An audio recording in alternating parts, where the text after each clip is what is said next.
Gostaria de saudar os gestores do Fórum Brasil Marista. Eu sou Drayton Gonzaga de Souza e sou o decano da Escola de Humanidades da PUC.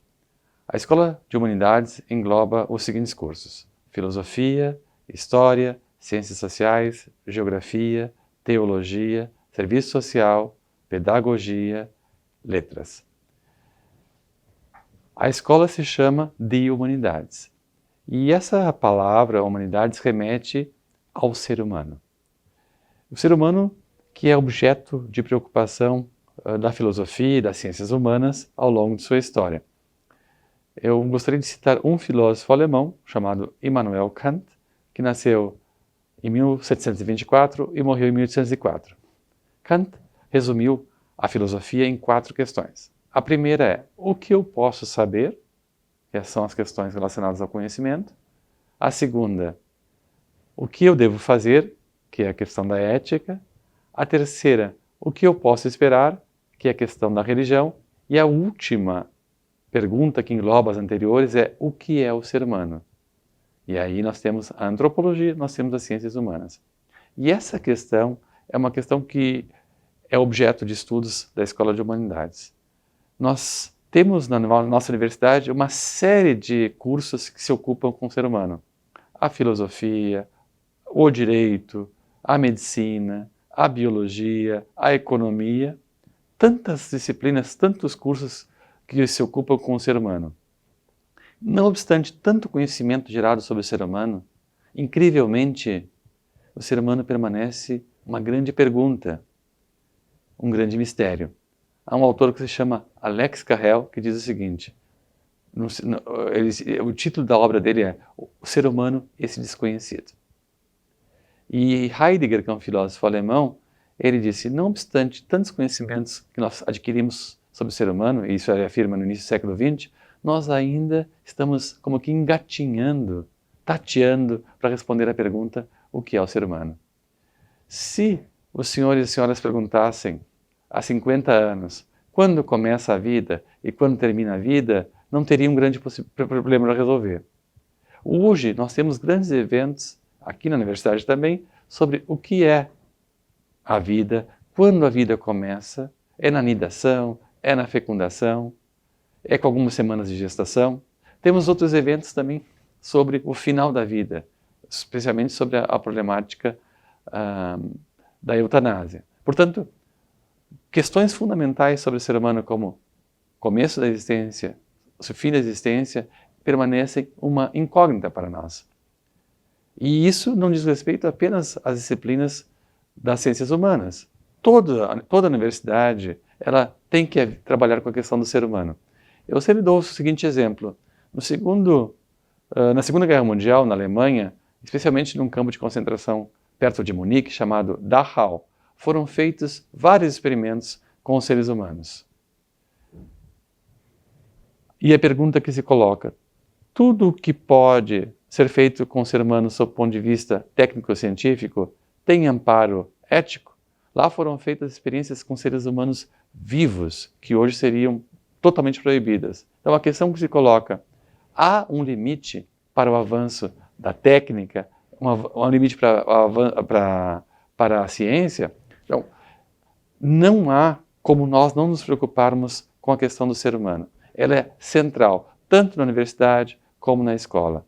E a Igreja Católica tem destacado essa importância do ser humano. Uma encíclica do Papa João Paulo II se chama O Redentor do Homem.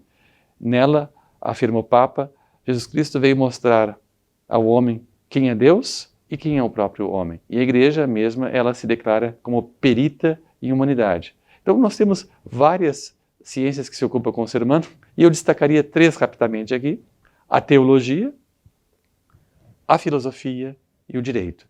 E um termo que liga esses 3 campos do conhecimento é o termo dignidade, dignidade da pessoa humana. Se nós tomarmos o relato da criação do ser humano no Gênesis, nós chegaremos à seguinte afirmação: o ser humano foi criado à imagem e semelhança de Deus. A expressão latina é imago Dei. O ser humano, ele é especialíssimo na ordem da criação, pois ele é imagem e semelhança de Deus. Isso significa ele tem uma dignidade altíssima. Em cada ser humano está presente Deus.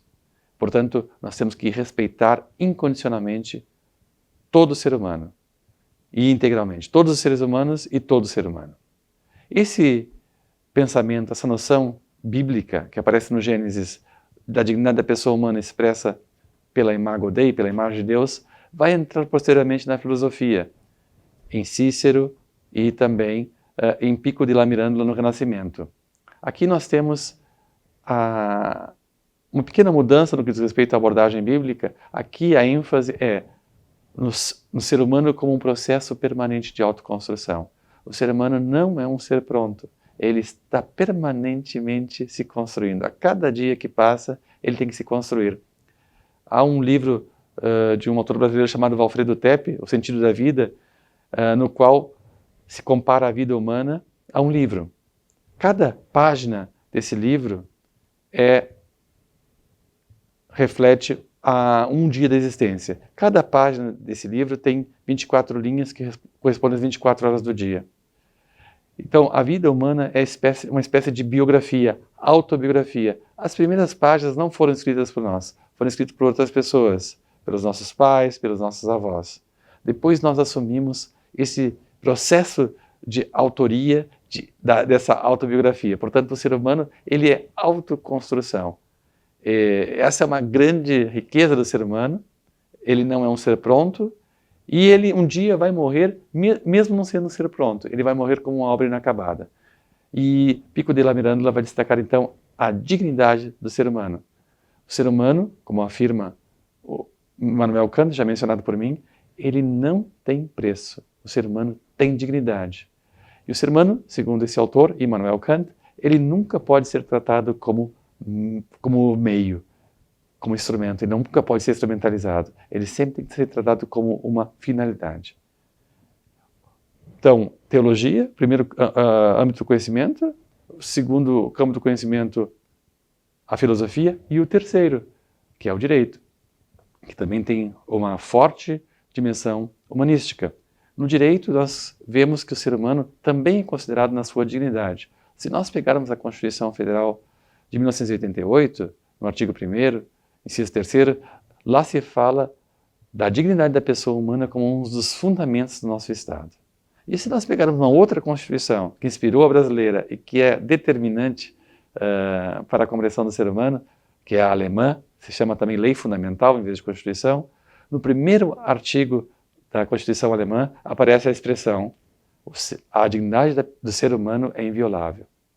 Então, dois documentos constitucionais, a Constituição alemã e a Constituição brasileira, realçam, enfatizam a dignidade do ser humano. E tanto uma como outra fizeram isso num período logo após um desprezo, uma desconsideração da pessoa humana. No caso da Alemanha, a Constituição ela é elaborada logo depois da Segunda Guerra Mundial, logo depois do nazismo, e no caso do Brasil, a Constituição de 1988, logo após a ditadura. Então, nessas duas constituições, nós vemos que a ordem jurídica coloca um grande destaque no ser humano que tem dignidade. Ele não tem preço, ele tem dignidade. Portanto, o grande tema das ciências humanas, das humanidades, é o ser humano. O ser humano nas suas relações com a natureza, aqui nós temos a questão da ecologia, o ser humano nas suas relações com os outros seres humanos, aqui nós falamos de intersubjetividade, e o ser humano na sua relação com a transcendência, a dimensão religiosa, a dimensão do sentido da existência. E parece que o sentido da existência não se esgota na dimensão material. O ser humano, mesmo que tenha todas as suas necessidades materiais satisfeitas, ele vai sempre procurar algo mais, a questão do sentido, que esbarra, como todos sabemos, na morte.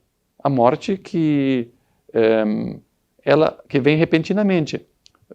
Se nós pegarmos uma frase clássica, nós vamos ver essa dimensão. A frase está numa igreja na Alemanha, que é a seguinte em latim. A formulação latina é a seguinte: mor certa, hora incerta. A morte é certa, a hora é incerta. Então, essa é uma realidade com a qual todos nós depararemos um dia na nossa existência, que é a morte, e ela faz com que a gente pense na questão do sentido da existência. Só que a morte não está lá adiante. A morte nos acompanha a cada dia e faz com que nós pensemos no sentido de tudo que está aqui. Essas são questões que não nos abandonam. O sentido da existência, o sentido da morte, a felicidade, o que nos faz feliz. São questões que vão nos ocupar tanto na universidade como também nas escolas. Eu saúdo a todos e desejo um belíssimo evento, um belíssimo fórum a todos os participantes. Muito obrigado.